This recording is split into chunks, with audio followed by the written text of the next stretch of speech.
Welcome to this regular school committee meeting, Thursday, March 28th, 2019. We're going to skip over the art and return to it in a moment and begin with the Arlington High School Building Committee presentation on the new high school.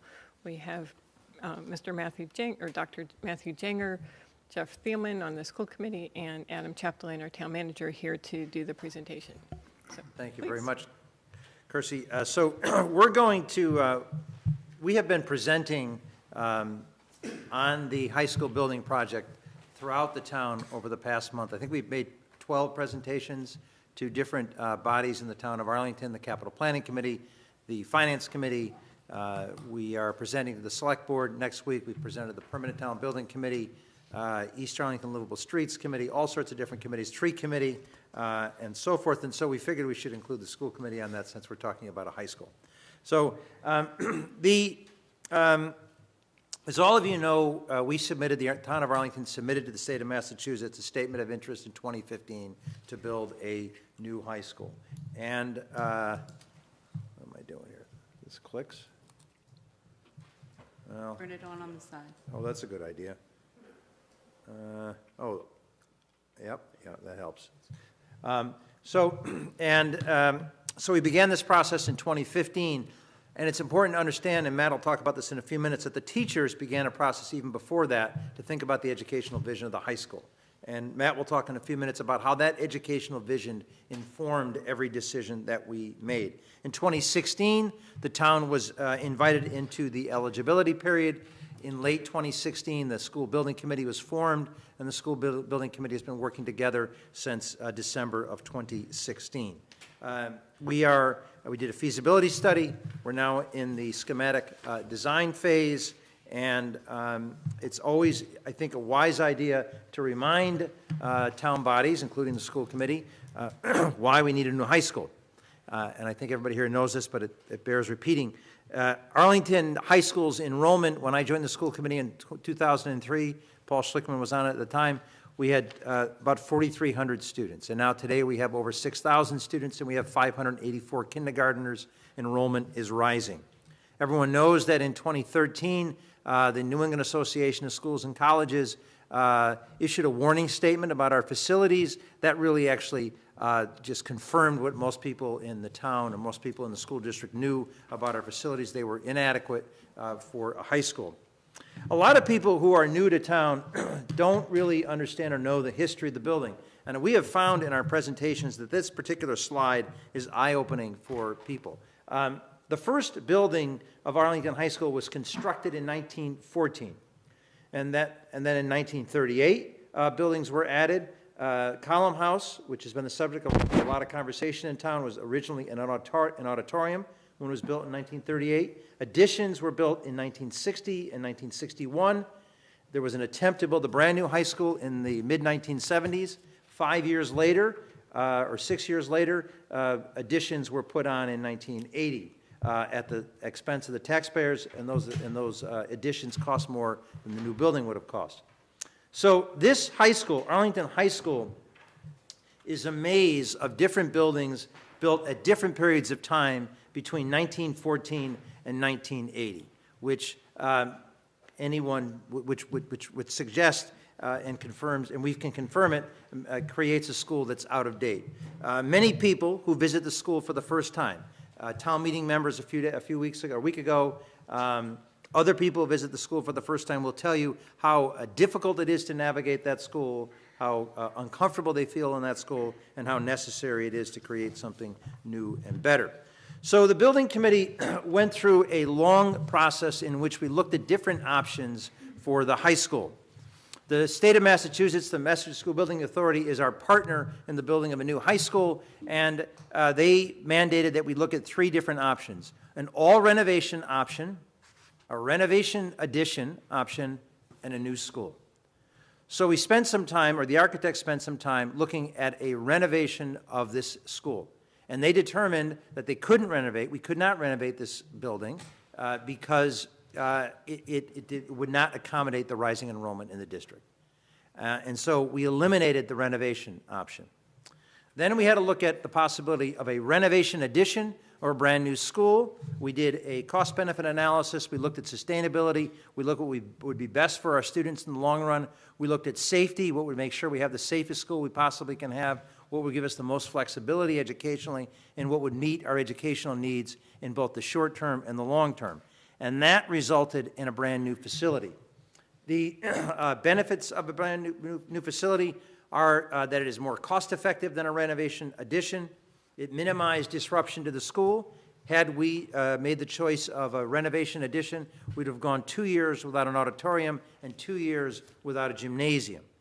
It also allows for faster construction. The plan is to open the new school if the June 11th debt exclusion vote is successful, and if we receive a 2/3 vote at town meeting on April 29th, if those two things happen, we begin the design development stage in the summer of 2020, and we begin construction, summer of 2019, we would begin construction in summer of 2020, and in January of 2022, we would have the first part of the building on the front lawn, where we are currently, and that would allow this year's freshman students and next year's 8th graders and other students to enjoy that building for a period of time. So it's the fastest route, it's the least expensive, and it's the most favorable in terms of sustainability. As I mentioned earlier, we are meeting with town committees to share information and gather feedback. We've had a lot of good conversation with lots of people. The benefit of those meetings has been it's allowed town leaders to go into the details of the project prior to town meeting. So we are very excited about where we are with this project. Those of us who have been involved in it for the past 2+ years, 2.5 years now, have seen lots of different designs and have been involved in lots of conversations. Now the community, we'd like the community to get more involved. I want to point out that we had 8 public forums over the past 2 years. We conducted a number of different surveys to get input from people. We held meetings, open meetings that were attended by many people. We listened to a lot of voices, and we came up with a design and a plan, and now we're at a moment where we need to take a vote. I'm going to let Matt Janger speak about the educational vision which drove every decision that we made in this project. So it was funny to hear Jeff speaking on this, and I know we've had this conversation in varying forms a number of times in the past years. We've been on this journey together for quite a while, and as Jeff pointed out, 5 years ago, the faculty basically figured out that we were most likely going to be working our way towards a new high school. And knowing that this process would be moving quickly, we really began doing our research and doing our visioning ahead of time. Each department, each subgroup, each sort of community within the school went out and looked at what we are doing now, what we want to be doing in the future, how the current building constrains what it is we're doing, and what kinds of facilities we would want. And so by the time we got to the statement of interest a few years ago, we were already really very ready to engage in those conversations. The visioning process culminated in the 3-day retreat, which was led by a consultant from the architecture and the grant firm. And he worked with us, a group of folks, about 60 folks, that was students, community members, teachers, administrators, who got together and really looked at what it was we wanted to do based on that whole conversation. And so that led us to the vision. And one of the things I have to say that I am really excited about is we really do have a building that supports not only that current vision, but the flexibility of that vision going forward. Because one of the things that came out of that conversation was we wanted to have a clear vision. We wanted to support innovative and sort of the best of what it is we do now. But we also didn't want to put in bricks and mortar a building that was built for the fad of today. We've seen buildings like that before, and communities are sad about it. So we really wanted a building that would be a solid educational program going forward. So just a few points, if you look at this slide, and then I'll talk in more concrete terms. One, we wanted to support 21st century learning. So 21st century learning looks to support more interdisciplinary work, more integrative work, more hands-on learning, more discussion and discourse, not simply delivery of instruction. We have strong arts and hands-on learning programs now. We wanted to support that going further and allow for cooperation across other departments with that. And then one of the things that was really striking was that from the students, from people in the community, and from our district vision, there was a real emphasis on a building which was really supporting student health. So connected to green spaces, natural light, welcoming, creating spaces for people to calm down and relax, not simply just long halls and places where you delivered education in boxes. So you can go to the next slide. This is what it looks like. We can talk about that later. Go to the next slide. Thank you. So 3 big pieces, I realize I've sort of been going through this. There are 4 important concepts to understand in the new building. 1, Arlington High School is a very strong academic program. We are 9th in the state of Massachusetts. If Massachusetts was a state, I say this every time I get in front of a camera, our public schools would be up there with countries like Finland and Shanghai and Norway. This is one of the best educational systems in the world, and we are one of the best high schools in that system. In that context, we have a very strong curricular departmental structure, and we want to build on that. And at the same time, we want to support all of the efforts around collaborative and hands-on learning that we have going on. So the building is built around departments, but the departments are adjacent to and set up to draw people in and to allow for collaboration. Second, we've been working a lot on building a neighborhood feel. It's a very large school. We have 3 houses. So if you look at the design of the wings when we get to the next slide, you'll see that each wing is built as a kind of a cul-de-sac that allows a little neighborhood feel where teachers can teach in the hallway, where there's set up for collaboration, and also where it would be possible to shift around classes if you wanted to create in the future schools within a school or small learning units. We have a commons in the middle. The commons is the space that's designed to draw everybody in, and that's what supports most of the interdisciplinary and support functions, so that students will be in the academic wings, and then when they are coming together, they'll be traveling into that common space where support and other interdisciplinary research is. And then last, each of the departments has specialized spaces for collaboration and hands-on learning. So if you go to you actually have to skip ahead to the talk building. The reason these are out of order is because John Coles usually does the architect's view of this. I'm doing the teacher's view. So if you look at this slide here, you'll see bottom right is the STEAM wing. So that's one tower of the school, science, technology, engineering, arts, and math. On the upper right hand, you see the humanities wing, which has family and consumer science and guidance on the first floor, which is down below. But then you have world language, English, and history.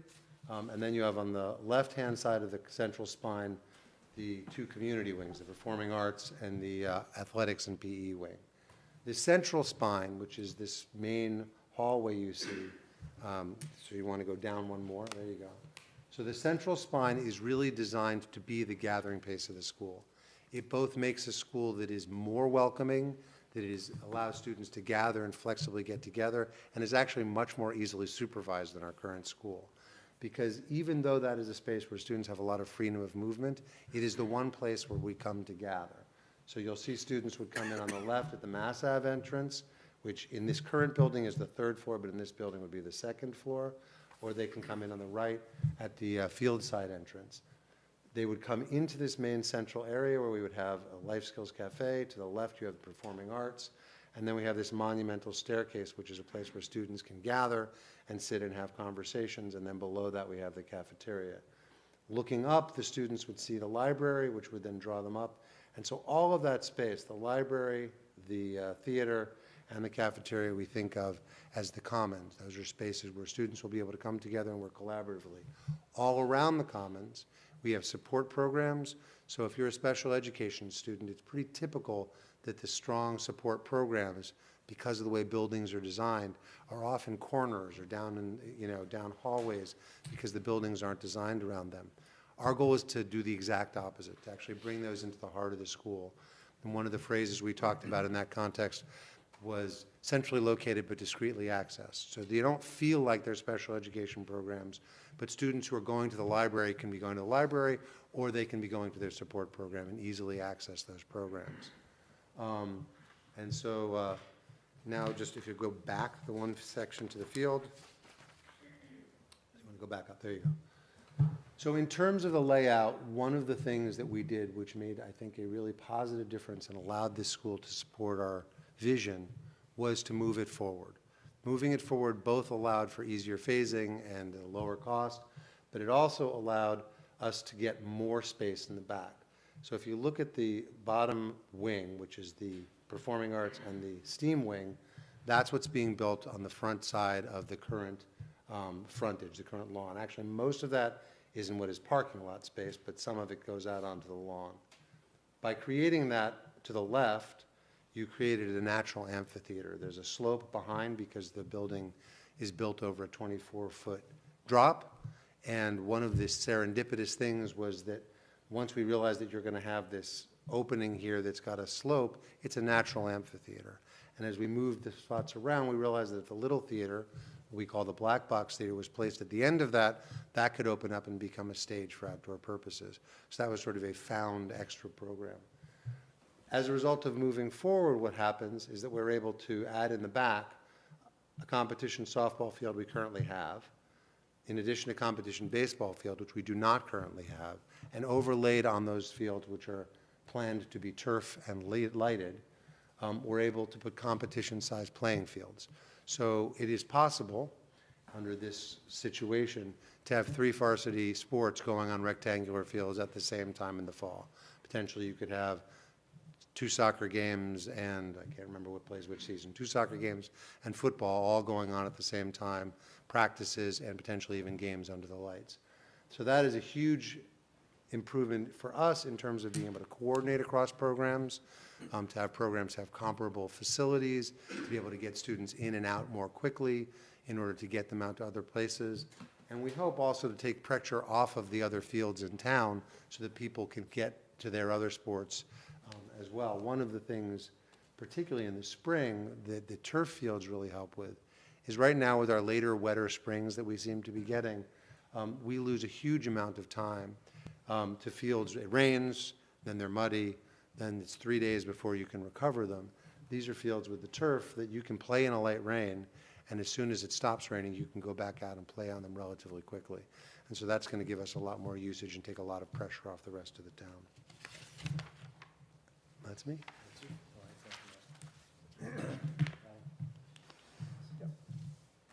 evening, members of the committee. So I'm going to start talking about sustainability goals. You've probably heard a lot of talk about the sustainability goals we've set. And one of the first things the committee did as we started the planning process was set a goal to strive or endeavor towards designing and building. Microphone.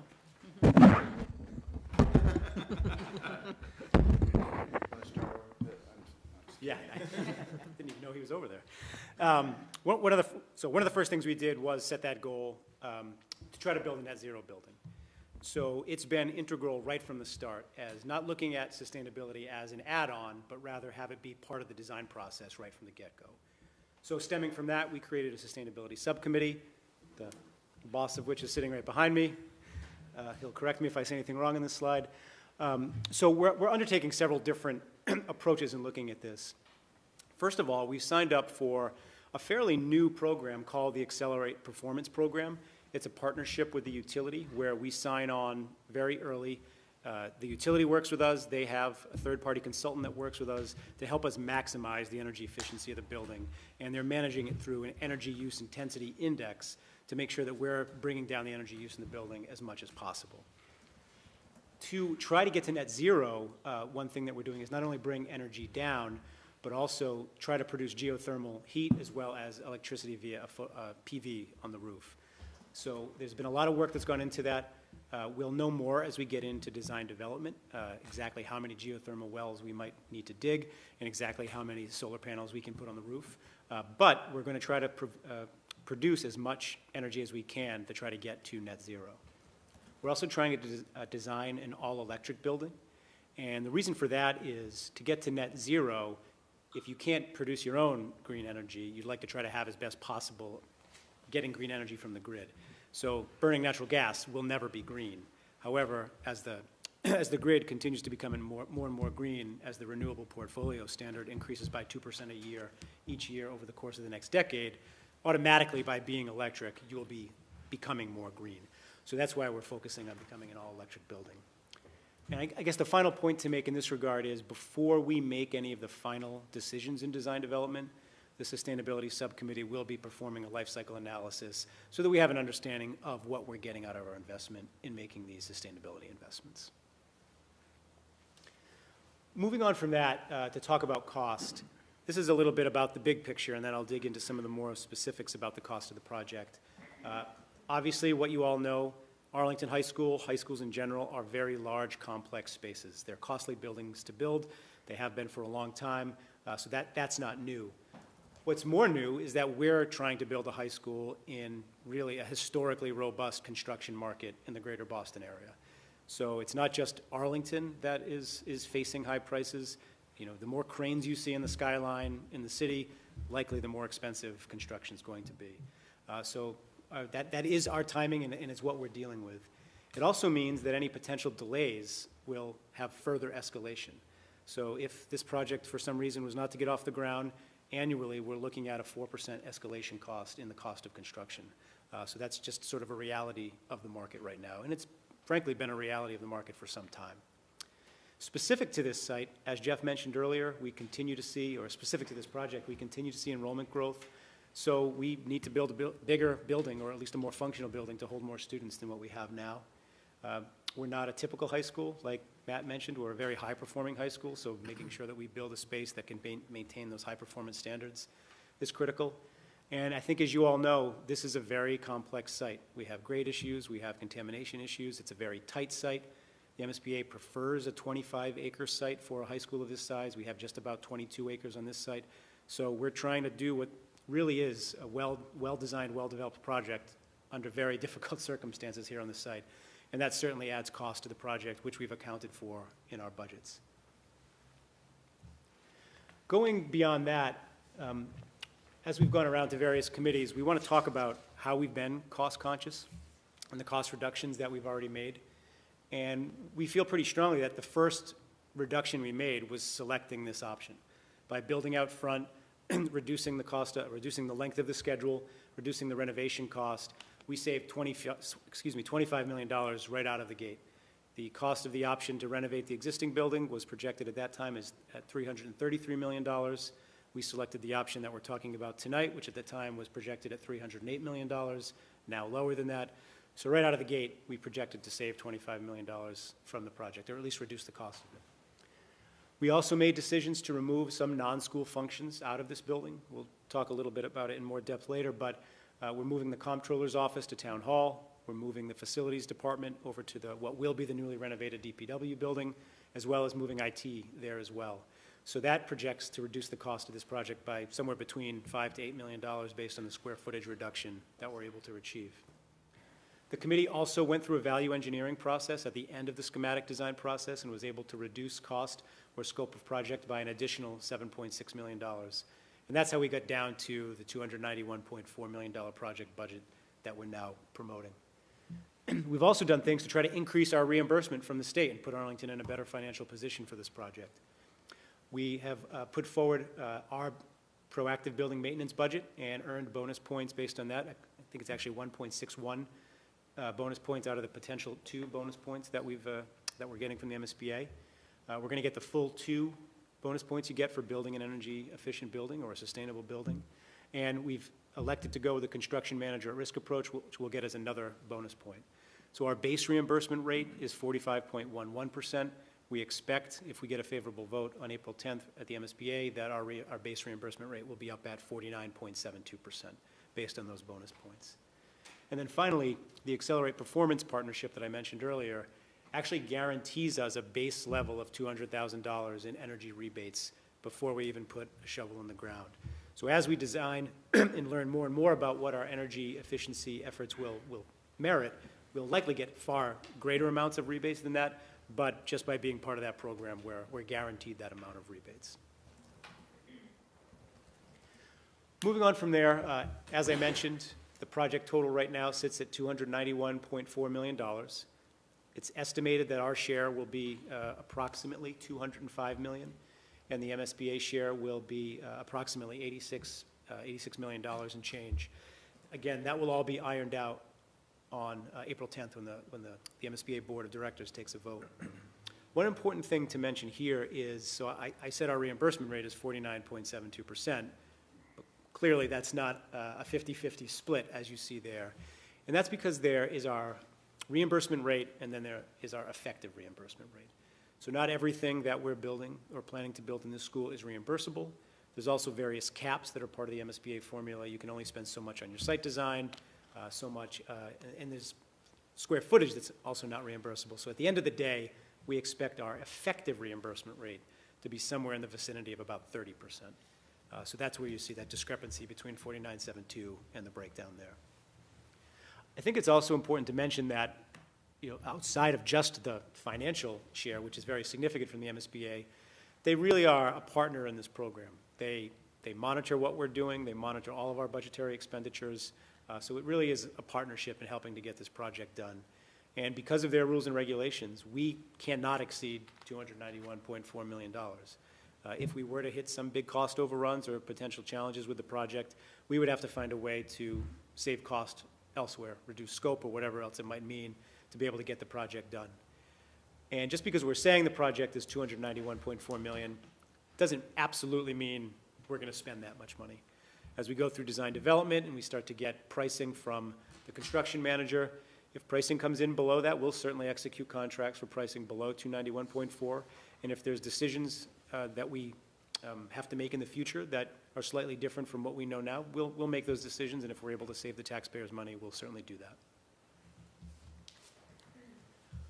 Another aspect of looking at cost that the committee has performed is putting together this snapshot of a benchmark analysis to compare this project to other area projects, just to get a sense of whether or not we're in the ballpark of what we should be spending. Are we overspending? Are we underspending?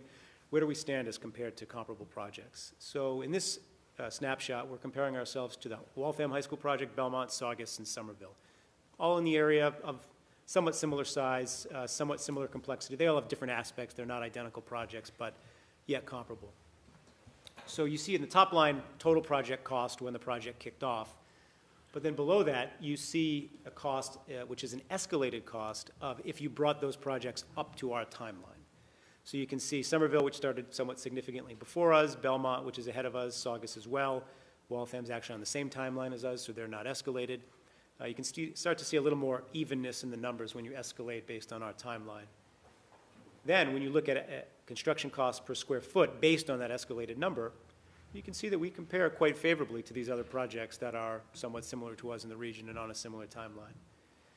Looking at another metric, looking at design enrollment, and then the total project or escalated project cost based on enrollment, you can see a project cost per pupil, and you can once again see we compare quite favorably to those other projects in the region.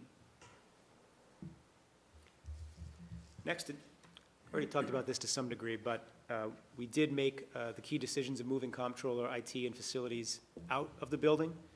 However, the committee did feel strongly that maintaining the Menotomy Preschool, school district administration, community ed, the lab collaborative, town and school payroll, got that backwards as I was reading through that, it was important to keep them here. Menotomy Preschool and the lab collaborative are important parts of the educational plan. Superintendent felt very strongly, and we agree that keeping payroll within district administration was the right thing to do. So ultimately, from both a programmatic point of view and based on a cost analysis point of view, keeping all of those locations or all of those functions in this location made the best sense. Do you want to take this back? Okay. Ryan Katofsky is here. Ryan heads our Ryan Katofsky is here, and Ryan heads our sustainability subcommittee, and he's been a real gem on this committee. I think you have 25 years of experience in this. Is there anything you want to add that we haven't talked about, or do you want us to take questions? Or? Maybe we should just wait for questions. Yeah, I'll wait till questions. Okay, so if you have questions about sustainability, don't ask me.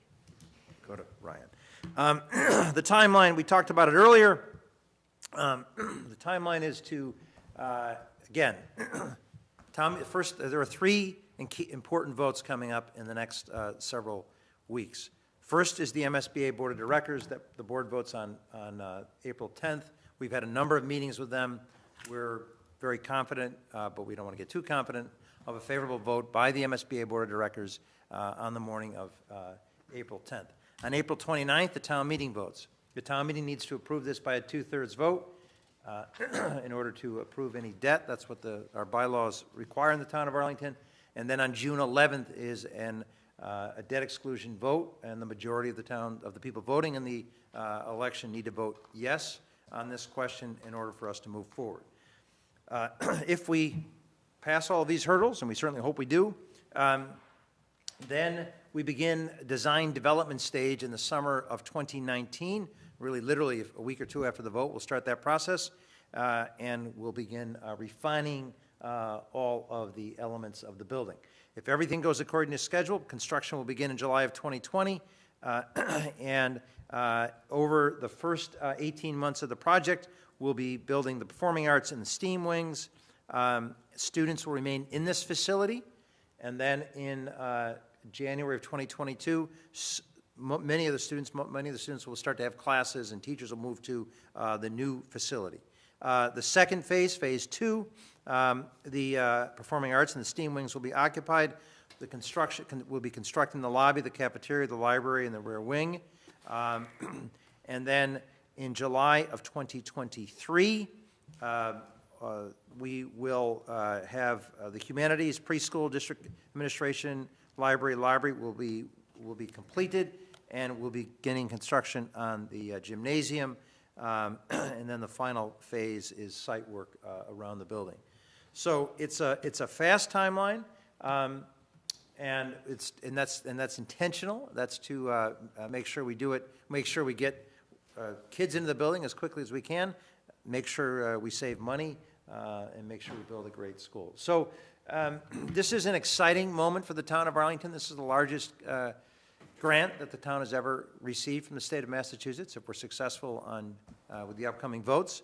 And this is an important moment for the town to get the school we need. We're very excited about the building, and we're excited about what it can mean for our kids that are in the school today and those that are going to come in the years ahead. So we're going to stop there and take any questions you may have about this project. Dr. Seuss. So a couple questions. First of all, I'm super excited about this building, and I'm sort of sad that my kids will mostly not get to enjoy it, but that's sort of what many things I've worked on have been like that. I'm especially excited about the outdoor space. I think the outdoor space is going to be really used well. So two questions. One is about sustainability, because I've gotten conflicting answers from people. Will there be then no gas coming to the building, or will there still be gas as a backup? So I think, as Adam said, our plan is to design and build an all-electric building. We have a lot of work to do to analyze what that's going to take. So, it's conceivable that under certain circumstances we might need to use gas for some things, but at the moment we're operating under the assumption that we'll be successful in completing that all-electric design. Okay, thanks. Because when I've asked several people, they've said, "Oh, of course there's going to be gas." I'm like, on the side it says electric, but so it's just I was curious about that. Well, it may seem conflicting because the architects are doing the civil engineering necessary to figure out how we would get gas into the building in case we need it. Okay. But I think you're the point hoping is, not to need as it. we go through design development, we're going to figure out whether or not we ultimately need it. Great. Okay, thanks. And the second question I have, because I get many questions from constituents about office spaces, about the administrative space, just payroll, et cetera. Is there someplace else in town that we could put spaces like that? So I should have described this more thoroughly when I talked about the alternative spaces or the spaces that are being located here. We studied using the Parmenter School, which is going to have a vacancy starting this July 1st when the international school consolidates on its main campus in Cambridge. But we did an analysis, or HMFH did an analysis, and it would be more costly to re-outfit the Parmenter School to host district administration than it would be to build it here, outside of the programmatic reasons to keep it here. And outside of that, I think we all know the space constraints we have across town for many different functions, so there really was no other clear option for where we could relocate district admin or school payroll. Great, thanks. I think a lot of people think there are just empty buildings sitting around that we could use, so thanks. Okay, Ms. Morgan. Can you have science labs without gas? Say that again. Can you have science labs without gas? The honest truth is I don't know, but you can have science labs with a propane tank. So there's a lot of ways that you could do this without connecting it. Thank you. Mr. Strickland? I was really interested in the geothermal. And one of the things that was coming through in the value engineering was taking some component of the geothermal out of the original estimate. Because I have an expert before me, can you explain what the thinking was and how that will impact the project? So that was done as part of the value engineering exercise. The architects wanted to give us options for reducing the budget. So right now there's an allowance in the budget for a certain number of geothermal wells. Mm-hmm. So these are 6-inch holes that you would drill. It's not like a well if you think of like a we extract pipe water that goes down. and a pipe goes in. It's a closed system. Mm-hmm. So we had a budget, basically an allowance per well times 400. Mm-hmm. And what the architect provided us was an alternative that was lower cost on a budget basis for 300 wells instead. I think as Adam mentioned, we don't yet know exactly how many wells we need. So we're going to be drilling test wells in the design development phase and get a better sense of the, essentially the conductivity of the soil, and that'll give us a much better indication as to how many wells we need. So it was presented as a value engineering option, and I think the committee voted to keep the full allowance in just to give us that flexibility. Mm-hmm. You know, the key piece of this going forward will be the life cycle analysis, where we're going to look at trade-offs between what we spend up front versus what we will have to spend in operating costs going forward. Thank you. Mr. Carr. Thanks. So 2 questions. One is, I know that Belmont hired the construction manager much earlier in the process. Is there any plan for us to do that, or are we going to wait till after the vote? So we're in process right now. We're waiting to hear back from the Inspector General, giving us the go-ahead to actually issue an RFQ for the CM. We expect that in the next couple of weeks. Once we get that, Skanska's already working on the RFQ. It should be ready shortly. We'll put that on the streets. We have a subcommittee, a selection subcommittee, to be able to screen the CM and then make a recommendation back to the whole committee. So I think our timing will actually line up, that we'll be just about ready to bring someone on board either just before or just around the time of the vote. So that's at least what we're, depending on the Inspector General's approval, that's what we're aiming for. Great. And then secondly, the $291 million, that includes a feasibility study, is that right? That is correct. Okay. Yes. Thank you. Anyone else have any other questions? No? Thank you very much for your presentation, and Thank you. We're going to take a vote to endorse this? yes. Can I Paul, want to have make the a- motion? I move The to senior member? endorse the project. Second. Any further discussion? All in favor? Aye. Trend continues. Thank you very much, Okay, my it's friends. unanimous. Okay. Great, thank you. Okay. So, at this point, I'm going to go back and discuss our art and other meeting opening. Mr. Thielman, the light switch? Okay, so we have art today from the Thompson and Stratton schools. Wait for the machine. Oh.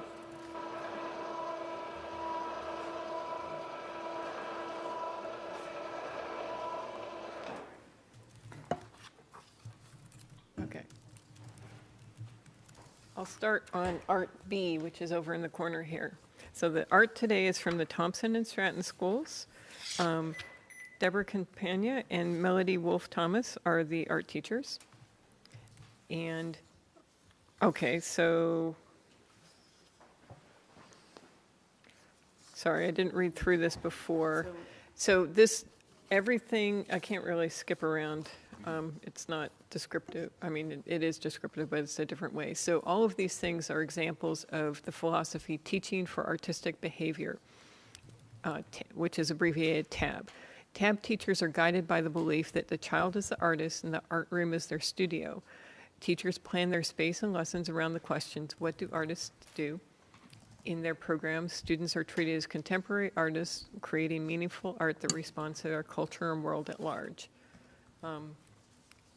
These have their reference to the bulletin boards, but the words don't seem to match to them.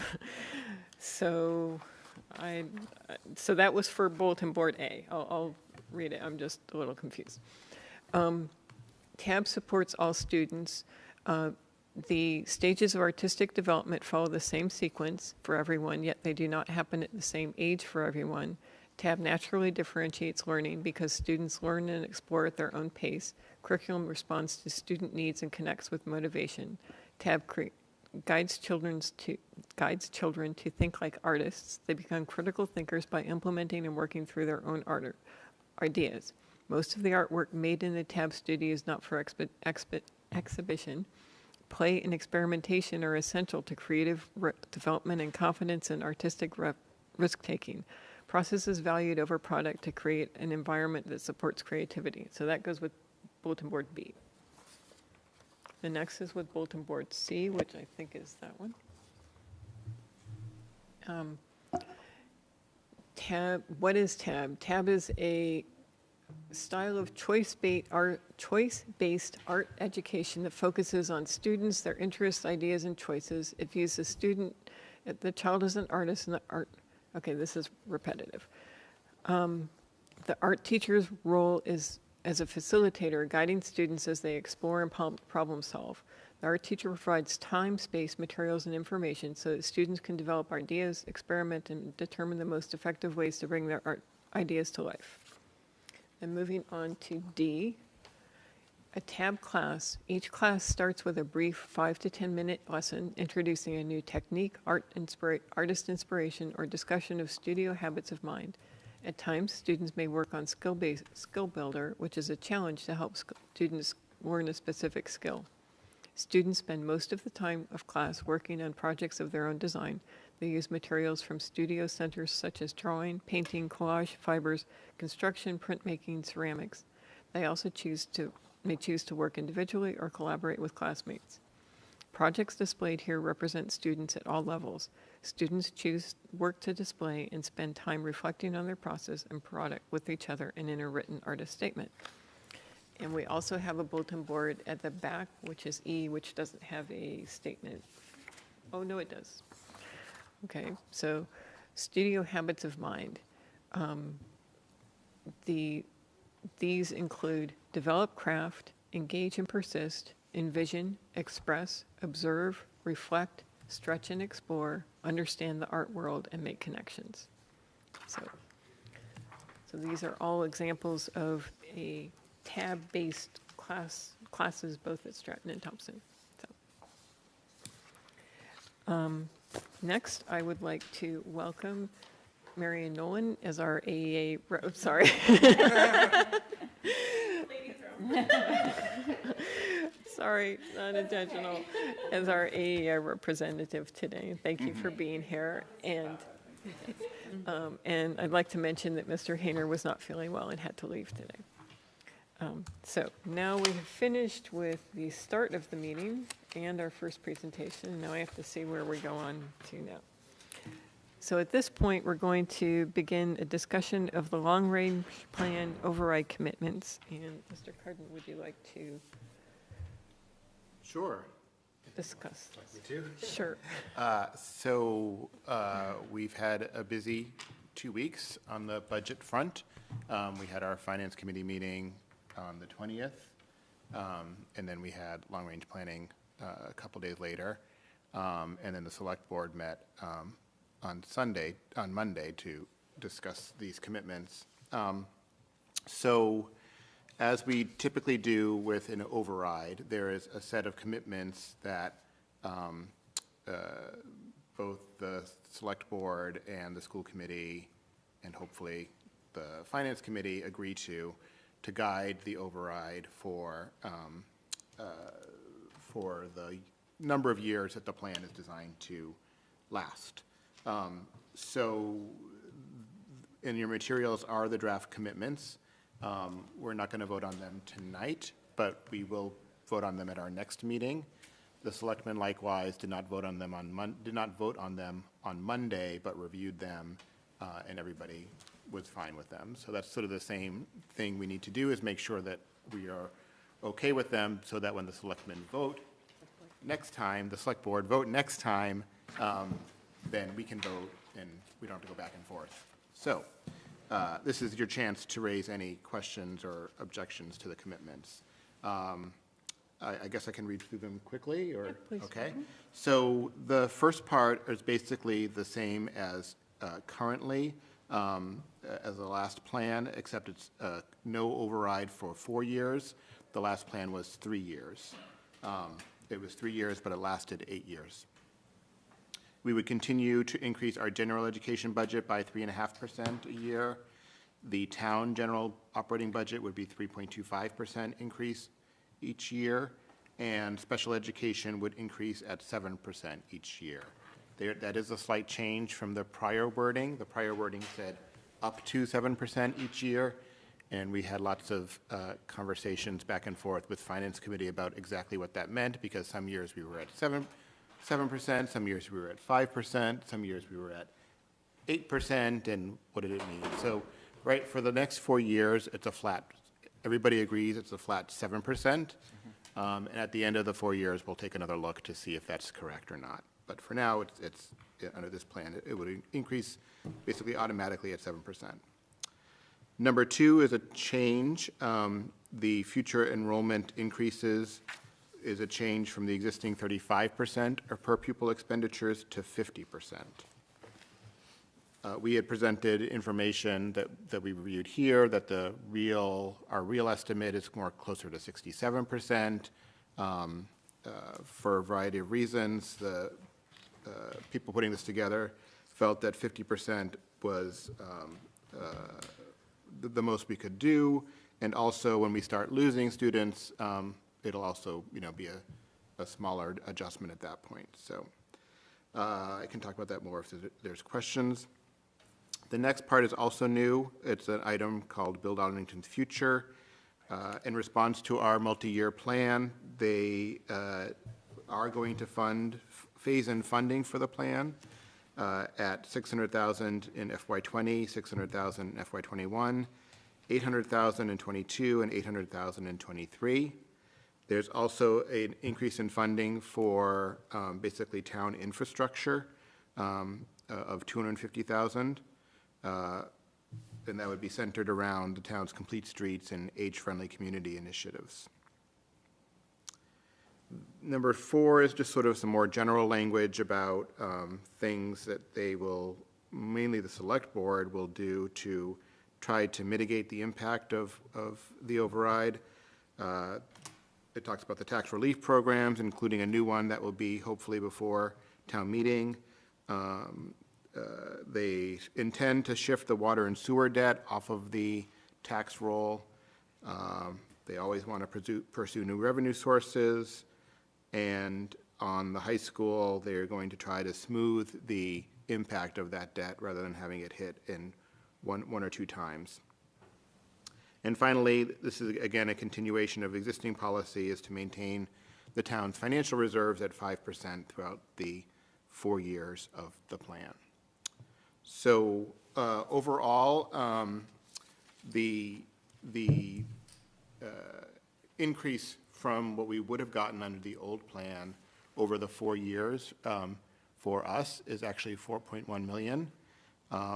So that's the combination of the enrollment factor going from 35% up to 50% and those lump sum items for the multi-year plan. So altogether, that gets us a long way towards the needs that we had identified in our plan. So I personally was very satisfied and excited about this. Obviously, we need to get the override passed, and the first step is also agreeing to these commitments.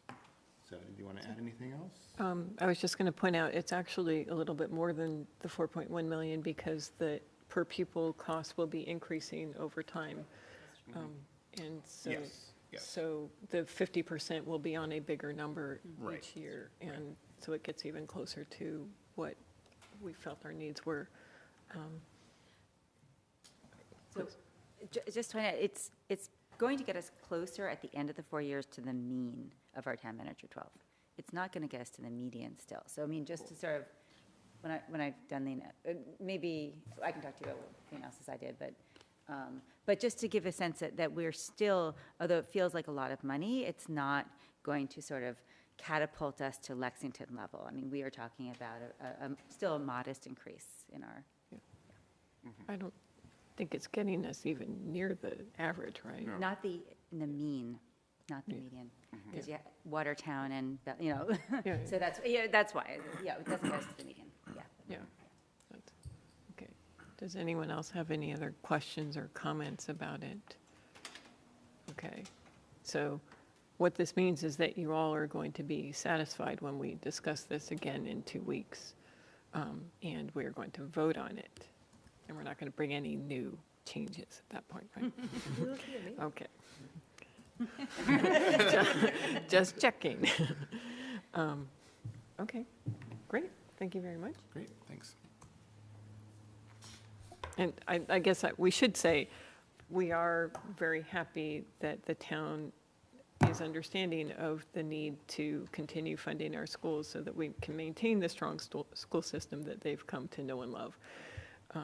And also so that we can continue funding the students who are attracted to our strong school system. So, Oh, one additional point was that the plan overall would result in an override amount of $5.6 million, which Steve DeCourcy pointed out last night at Candidates Night is actually less than the 3-year plan.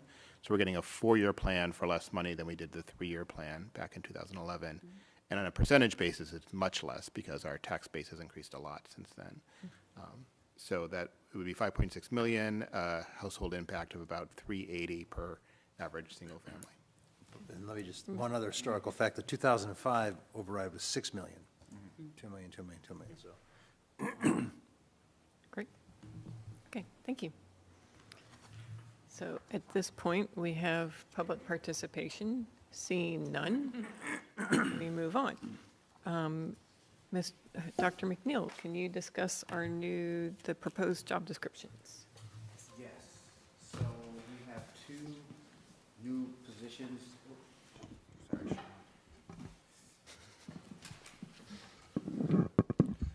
So we have 2 new positions that we're bringing forth to the school committee. We discussed them at our CIAA subcommittee today, which was an open meeting, and the school committee members that subcommittee is chaired by Jeff, and so we discussed what those positions were, looked at the various descriptions that were utilized for those positions, and they passed, and so I'm bringing them forward to the full body of the school committee to review and vote on, to be accepted. Okay. And they are the library technology specialist and the elementary science coach. So I'm going to move, do you want to do them one at a time, or? Yeah, okay. I think do both. Okay, so the committee met and we unanimously endorsed both job descriptions. So I'm going to move approval of the library/technology teacher. So what's different from Novus is that Rob put a slash between library and technology. And then the other one is the elementary science coach, so 2 job descriptions to approve.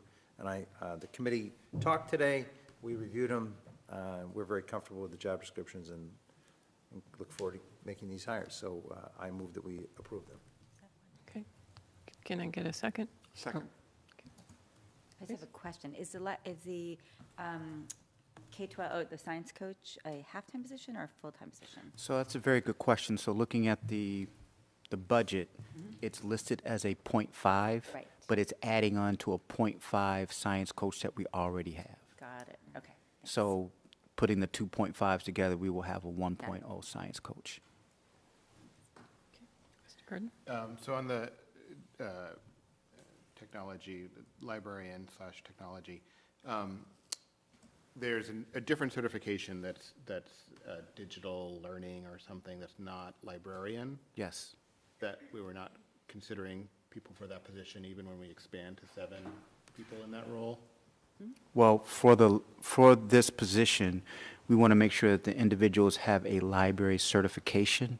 If they have the digital technology certification, that would be a bonus, but we're looking at individuals that have the library certification and a strong background in technology. Many of the library preparation programs now that individuals go through have a strong technology background. So we're making sure that we stress that in the job description. So individuals who are coming to to be a candidate or to be considered for a candidacy for that position, we want to make sure they understand that we're looking for someone with a strong technology background.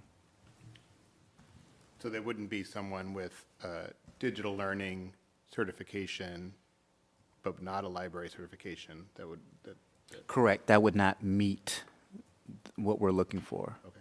Yeah. Okay. Does anyone else have any other questions about either job description? Okay, I guess I have one. I'm just wondering, what do you, and this actually may more appropriate go to Mr. Spiegel. What do you think the chances of us finding the library technology teacher is? I mean, are there people out there like this? I think we can definitely find people with a library license with a strong technology background. I don't know that how easy it'll be to find someone with dual licensure, which would be great. But I think we can find people with a library license who have strong technology backgrounds and skills. Okay. Would there be a way of them augmenting their skills as they work here? Of course, yeah, I think most of our teachers, we try to have all our teachers augment their skills as they work here. But yeah, no, I think we have people in the district who, we obviously have a library media specialist at the high school who's very skilled, who would, who would obviously, they work with her, they might work with our digital media teachers and director, digital literacy people, instructional technology. So there's a lot of resources within the district that we have that I think that whoever we hire would have access to those people and other resources that we have in technology. Great, thank you. Anyone else have any other questions? Okay, all in favor, say aye. Aye. Any opposed? Okay, so that's unanimous. Thank you. Now we move on to the monthly financial report. Mr. Mason. Good evening. Tonight I have in front of you the monthly financial report for the period ending February 28th, 2019. As usual, this will include 3 different reports: the town appropriation, which is the local and state aid, grant funds, and revolving accounts. The general fund report is a report that is summarized by object code, and this month is not changed as much. We are projecting a balance of $248,086, but this does not mean there is a surplus. But as we discussed in the previous meeting, this excess funding, if at the end of the year, would be, is driven by special education, which we would be presenting a transfer to the stabilization fund. As well, the grants are, expenditures are being spent in a timely manner, and the funds are being drawn down as the expenses occur, and we are actually in line with the spending on those accounts. And the revolving fund, revolving accounts report includes year-to-date tracking of expenditures for each of the revolving accounts. If you have any questions, feel free to ask. Does anyone have any? Mr. Cardin. So as we're getting closer to the end of the year, looking at the revolving funds and revenue, there's still several that are coming up quite short: building rental, foreign visa, and tuition in.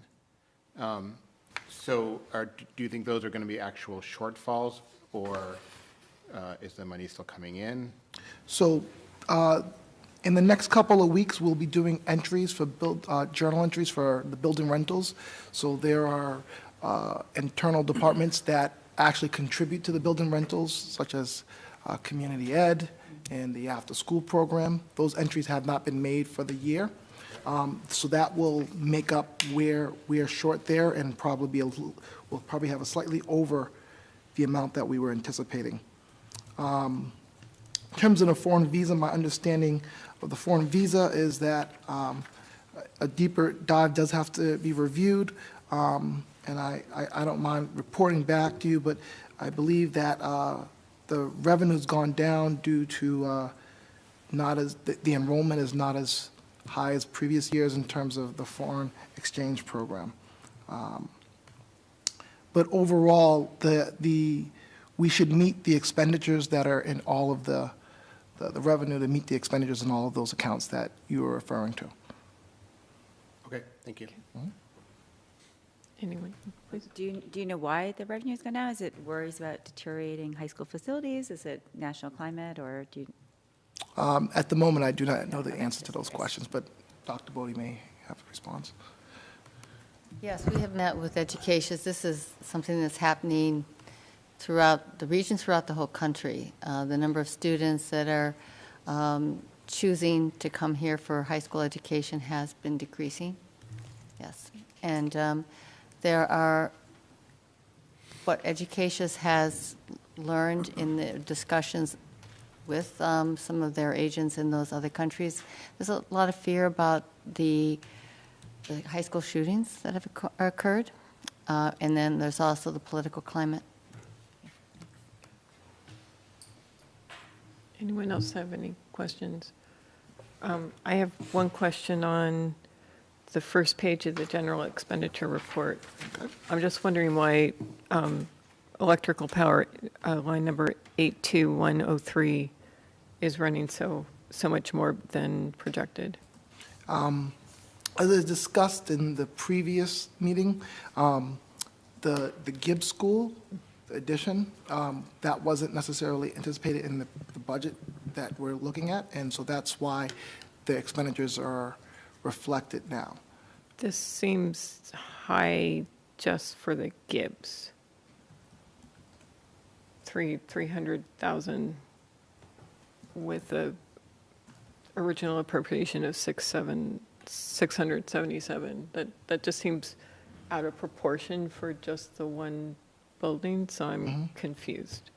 But Yeah, no, so I've been working with Ken Pruitt on trying to determine what the driving factors are, but he had estimated, and that was provided after the budget was created from this budget, that we were going to have about $1 million of expenditures and energy costs.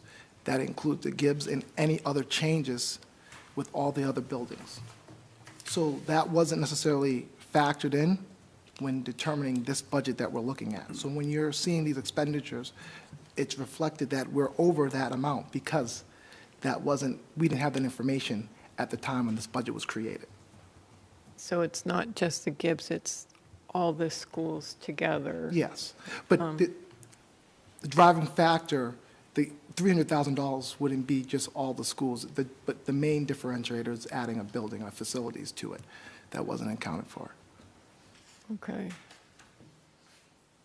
Okay, maybe I can talk to you later. Yeah, Because I'm feel still free. confused by the Okay. amount.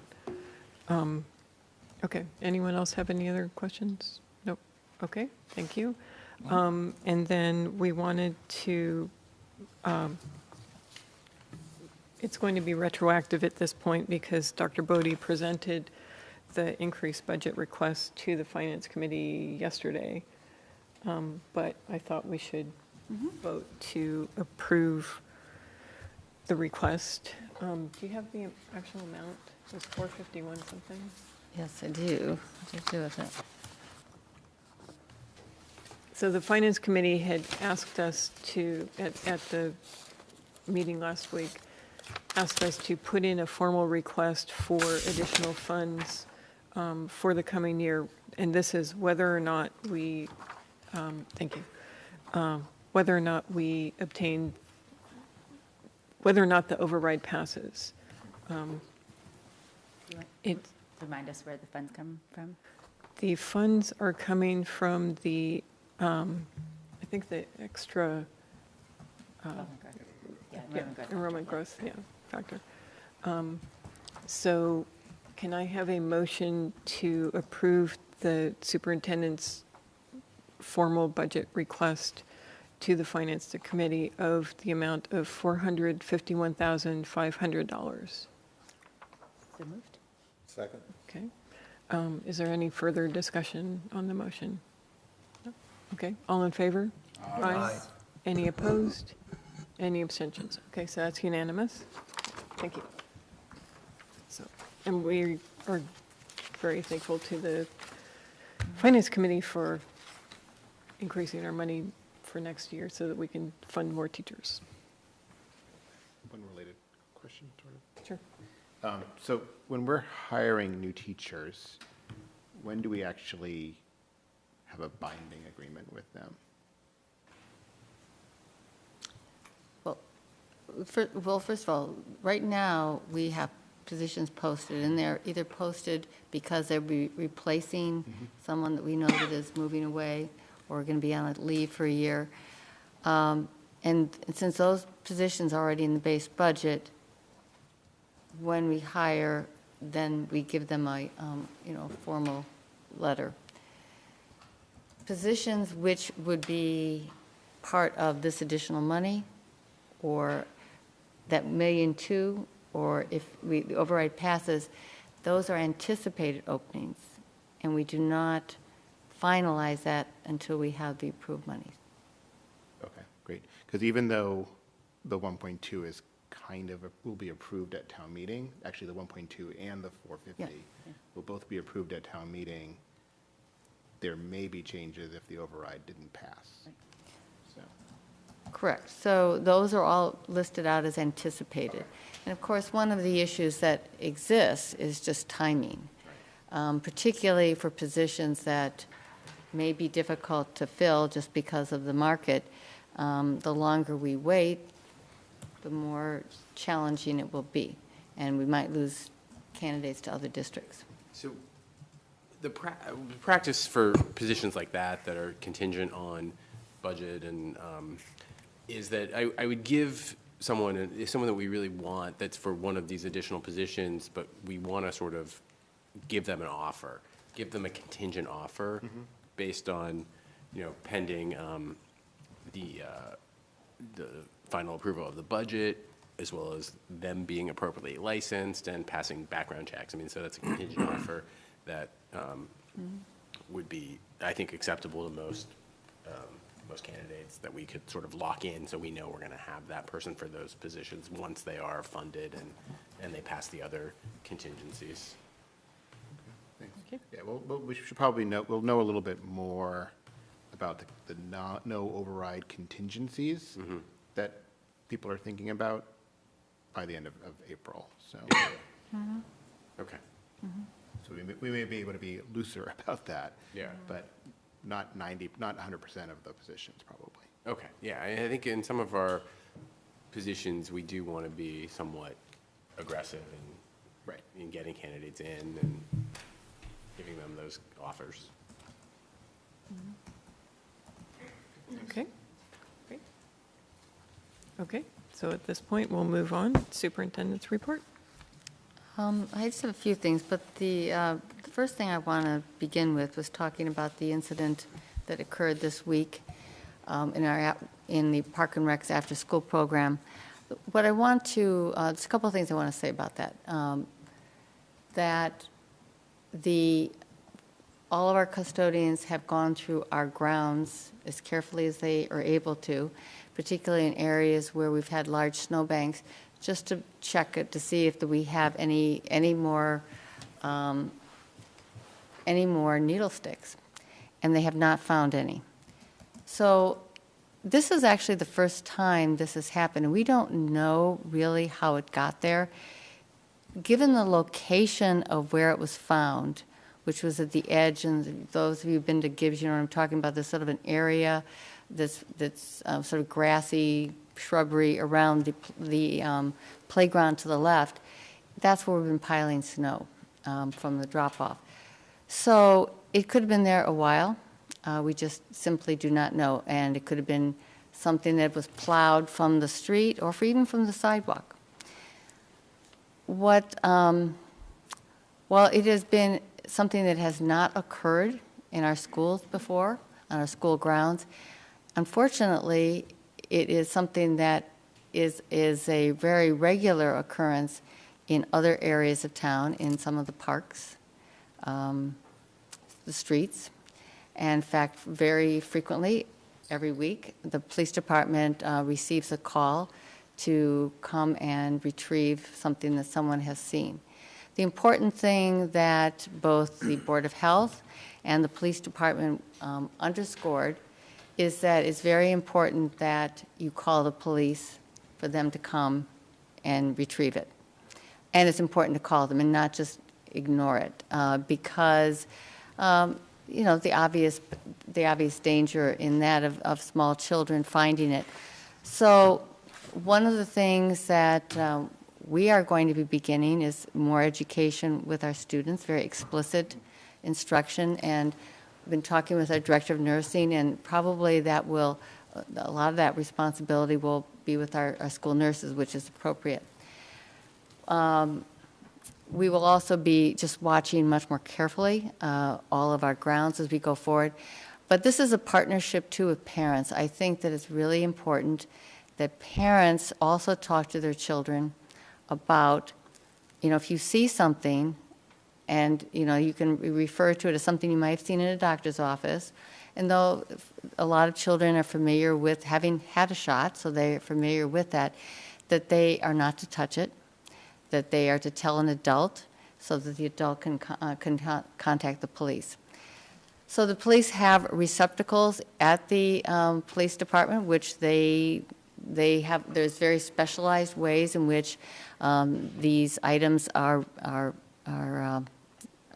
taken care of, and so it's important that they go to the police department. So we are. This was something that was very unfortunate. And, you know, fortunately, we haven't found any others, and fortunately, the students affected have had evaluations and are being carefully watched. But the truth of it, from various sources that we have looked at, is that the chance of any contamination is very, very minute. However, that's something we simply do not want to take a chance with. And that's why it's important that children be told very explicitly, do not pick these up. So anyway, I will send a note out to parents this week just assuring them that we have already done this, because I'm not sure every parent in town is listening to this tonight. But to assure them we have checked and we haven't found anything further in any of our schools. All right, so the rest are you mentioned the community forum, but I think it's a good opportunity to mention it again, that there's going to be a community forum on our budget and the multi-year budget, that it's going to be on April 10th from 7 to 9 at Gibbs School. So for those of you that haven't seen the inside of Gibbs School, it'll be a great opportunity. We're going to do it in the Black Box Theater, which would be a great spot for this. I also want to encourage anyone who has not had a chance yet to go see the high school art show to do it. It is, every year it just gets better and better. It's going to be in the area off the cafeteria until April 11th. And during the evening, the school is open for community education on Tuesday, Wednesday, Thursday, so it is possible to come in on those evenings. Also, you can't miss the banner in front of the high school for the play that's going to be running next weekend, Me and My Girl. So it's the weekend of the 5th, 6th, and 7th, and you can buy tickets that evening, but I would suggest that we find that the Friday, Saturday night shows are very popular, and you can buy tickets on our website for those events. We'll talk about the Addison plays when we get to the next meeting, but that's coming up soon, too. Okay, great, thank you. So at this point, we have the consent agenda.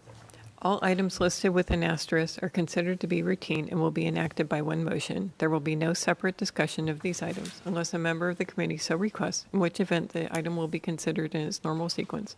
Approval of warrant. Warrant number 19181, dated 3/14/2019, in the amount of $752,000 $85.75. Approval of minutes, none. Approval of trip, Community Education Acadia National Park, Maine/Canada trip, July 13th through the 20th, 2019. And approval of school committee organizational meeting, April 11th, 2019, starting at 6:15. So can I have a motion for the consent agenda? So moved. Second? A second. Okay, all in favor? Yes. Aye. Any opposed? Any abstentions? So that passes unanimously. And at this point, we have first read of policy IJNBD. We actually have three first Oh, reads. three first reads. Sorry, Which are in Novus. okay. Would you like to guide us through? I will guide you through it. Attached to the minutes from Yeah. the Policies and Procedures meeting of March 19th, we have three policy changes. One is file IJNDB, Empowered Digital Use Policy, and we are suggesting two minor wording changes. One would be moving the wording of the word confidential, replacing private in terms of personal information, and the other is replacing the word acknowledgement with credit for giving credit to others in their work. It's just sort of making the wording a little better. Policy KFD, surplus space policy for extended day programs. We had recommendation of new wording that came from the Community Relations Committee. Plus, we aligned the language in what will become the fourth paragraph to better align with policy and practice by saying that the operating expenses details of outside programs shall be presented to the school committee by the superintendent no later than December 31st of each school year. Then on policy DBJ, budget transfer authority, all we're doing here is revising the policy to go back to the practice we've been doing to define line items as elementary, secondary, special education, curriculum instruction, administration, reserve, accounts, and other. So those are the three policy revisions that we're presenting for first read. Does anyone have any, okay, Dr. Seuss. So I have a question. So the programs that we're asking for a financial accounting to us by December 31st, are we assuming, or do we know that they're all on, say, like a July schedule, budget schedule? So We don't know that, but this is for, I would assume that they'd align to a school year, fiscal year basis. They are, okay. But, So I just want to give them enough time. That's enough time then to get the financials. But the issue is that December 31st is more a decision point for us. Right. Rather than a natural time for them. Got it. Okay, I just wanted to make sure it makes sense. Okay. Thanks. Any other questions about or comments about any of the policies? Okay, I have one for KFD. It says surplus space is defined as classrooms as well as common areas, blah, blah, blah. They're available outside of the normal school day. So I'm confused whether that is just any classroom or just unused classrooms. That's up, that was a question we were debating. So the intent would be the wording is classrooms that are available outside the normal school day. So I'm sure what would happen administratively is that the building principals will identify classrooms that are suitable for use outside the school day, whether or not they are used during the school day. Because there are some rooms that might lend itself to a program, and there are other classrooms that are filled with stuff and goodies that we would want to have an after-school program running in.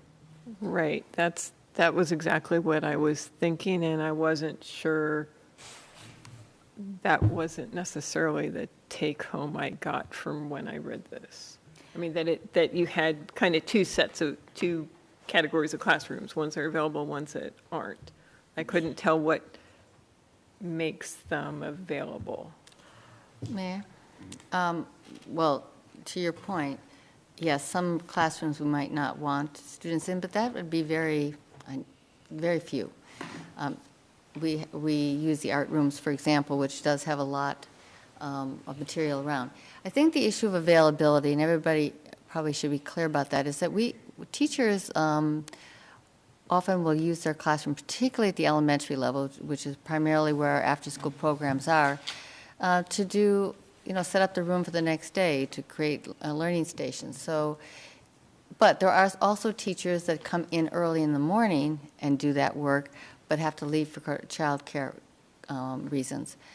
So what we have done is the principals have talked with teachers to see which classrooms would be in the latter category, and in fact, or teachers, and have used classrooms in that group of classrooms. So that's how we've operated in almost all of the schools for the Arlington Public Schools programs, and the same thing would be true for the vendor programs. But I have felt very strongly that if a teacher wants to be in his or her classroom, setting up, their educational space for the next day, they should be able to do that. It's important. That is why they're here, to be prepared for their students the next day. Has there been an issue of not having enough classrooms? At times, yes, I would say. Community Education and I have talked about the types of programming they offer and trying to see if more of the programming could be programming that could be done in a classroom versus needing to be done in a gym. And vast majority fall in that category, but sometimes there's a need for a gym.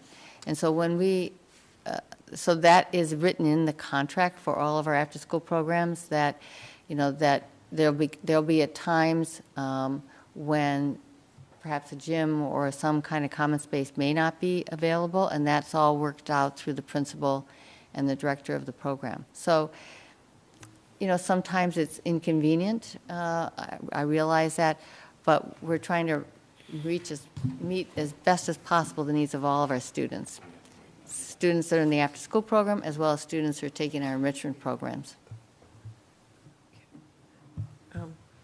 I wonder if it would be more clear if there was the word specific in front of classrooms. So it would read surplus spaces defined as specific classrooms, common areas, auditoriums, and other areas that are available outside of the normal day. Or designated? What are you trying to say? Yeah, or designated. My concern is that a parent could read this and go, okay, there's, the classrooms, they're not being, they're not being used after school, so they're all open. And So you have to say designated by whom, and so you have to say designated by the principal, designated by the district, designated by the superintendent or her designee. Right. Yeah, you can say that. So I'm not sure how specific changes the meaning. I mean, we're taking the language that was given to us, but I think that the interpretation is pretty clear that you might want to move the word classrooms at the end of the clause so that it's closer to outside the school day. Okay. Yeah, it's tough to wordsmith this in a meeting in this. Yeah, okay. I'm just pointing out that for first read, I'm concerned that, to me, reading this as it's written right now, it feels like it's opening up all classrooms as potentially surplus space, and I don't think that was intentional. Well, then what we can do here is, rather than hashing it out now, is to allow anyone to make a motion to amend this at the next meeting. Okay. And I'm sure with the absolute brilliance of this committee, we'll come up with clearer language. Okay. Plus the excellent administration between all of us. I mean, how can we go wrong? Okay. Any other comments about any of the first reads? Okay, then we will move on. And now we have subcommittee and liaison reports and announcements. Budget, anything else?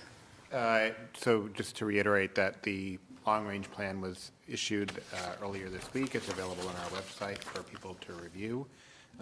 Anybody that has comments or something they want to see differently in the plan or out of the plan should email those comments to Mrs. Fitzgerald. Her email address was on the email that went out.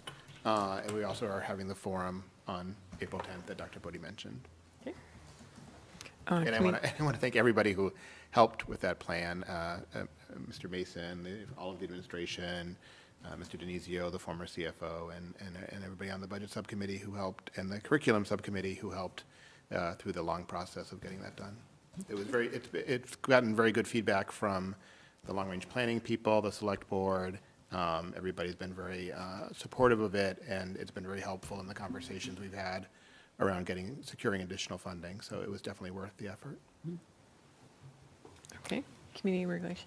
Yeah, we met, we didn't get through all of our agenda. Dr. Woody wasn't able to make it. We talked about the after-school programs. We had a parent who visited us who's still very frustrated that he felt there wasn't adequate communication, and we talked about what we could do going forward about changing maybe the way, we weren't quite sure what the accountability, so who reported to who in terms of the after-school programs, and we thought maybe having a parent board, requiring that each after-school program have a parent board could be very helpful. So that's something we want to discuss further, potentially bringing to policy.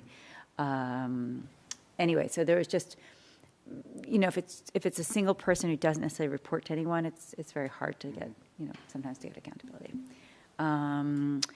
We also talked a little bit about what the budget form would look like. We have a lot more work to do on that. And what else did we discuss? Oh, and we have an opening at the Arlington Human Rights Committee, and we came up with a list of actually great questions. I think we've come up with a list of questions before, but these are very good. I've been negligent about sending out the names to my committee members, but I will do that soon to hopefully get somebody in about a month from now, probably. Okay. Curriculum? We met before this meeting to review the job descriptions, and we talked about it a few minutes ago. Okay. Policy, we just talked about. Anything else? Yeah, I mean, we also, in talking about IJNDB, we came to that point because, if you recall, Lisa Reynolds came before us in public participation. We had a conversation with her, which is reflected in the minutes. Okay. Legal services review, nothing. High school building committee, we heard from. And Gibbs? We met this week. Oh, cool. Oh. So for our last meeting, we met with, Dr. Bodie was there, and Ms. DeFrancisco, and Ms. Salvatore, and there were parents there, and we talked about, we provided a lot of feedback, and then talked about a survey that would be sent out. Possibly a couple of surveys, one that would go to current 6th grade parents, one that would go to current 4th grade parents, thinking about the implications of the looking at scheduling and start times and what the implications would be for that cohort when they came to the Gibbs. So we did that, and we are not planning to meet again. So this no longer needs to be on this list. So I don't know what the process is to remove. We are dissolved, yes. Oh, awesome.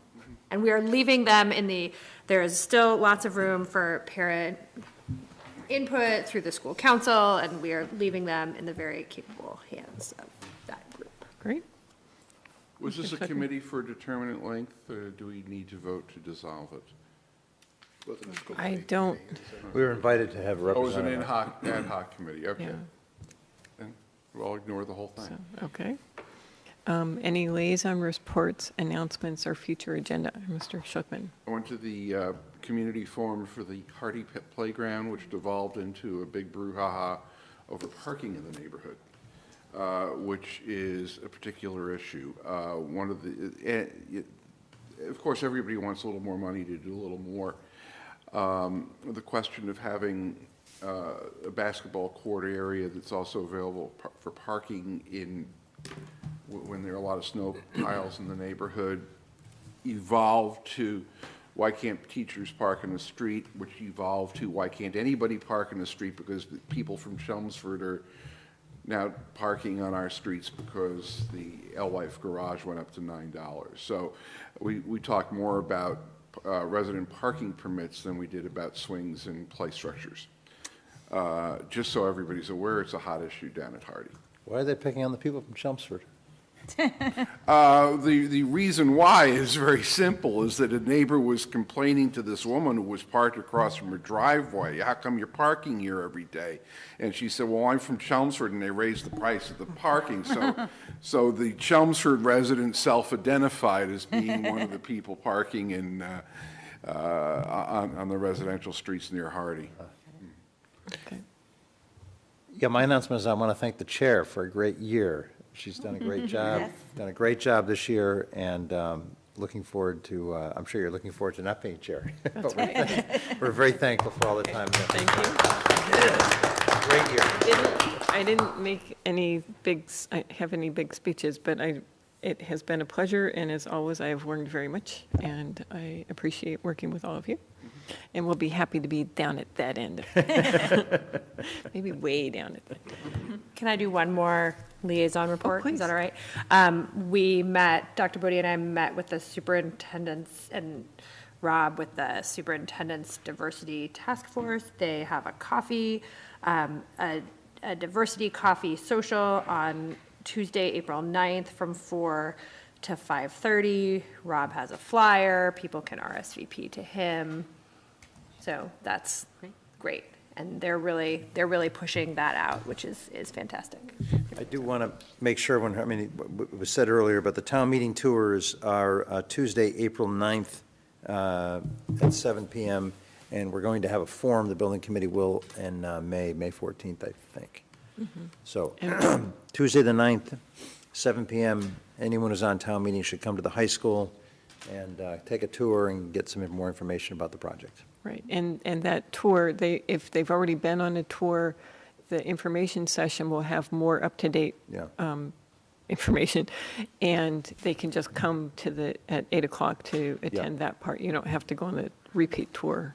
The other thing that, just tag on to what you're saying, general community tours will be being scheduled, but I think later in May. So just because you're not town meeting doesn't mean you won't get to see the inside of the high school. Right. So, okay, anything else? No? And I forgot to turn my head this way, but thank you all also for a good year. And again, I'll be happy to move down the. Okay. They're terrific to work with. Thank you. So at this point, we will go into executive session. I don't believe we'll be returning from it. So we will go into executive session to conduct strategy and preparation for negotiations with union and or non-union personnel, or contract negotiations with union and or non-union, in which, if held in an open meeting, may have a detrimental effect. To conduct strategy with respect to collective bargaining or litigation, in which, if held in an open meeting, may have a detrimental effect.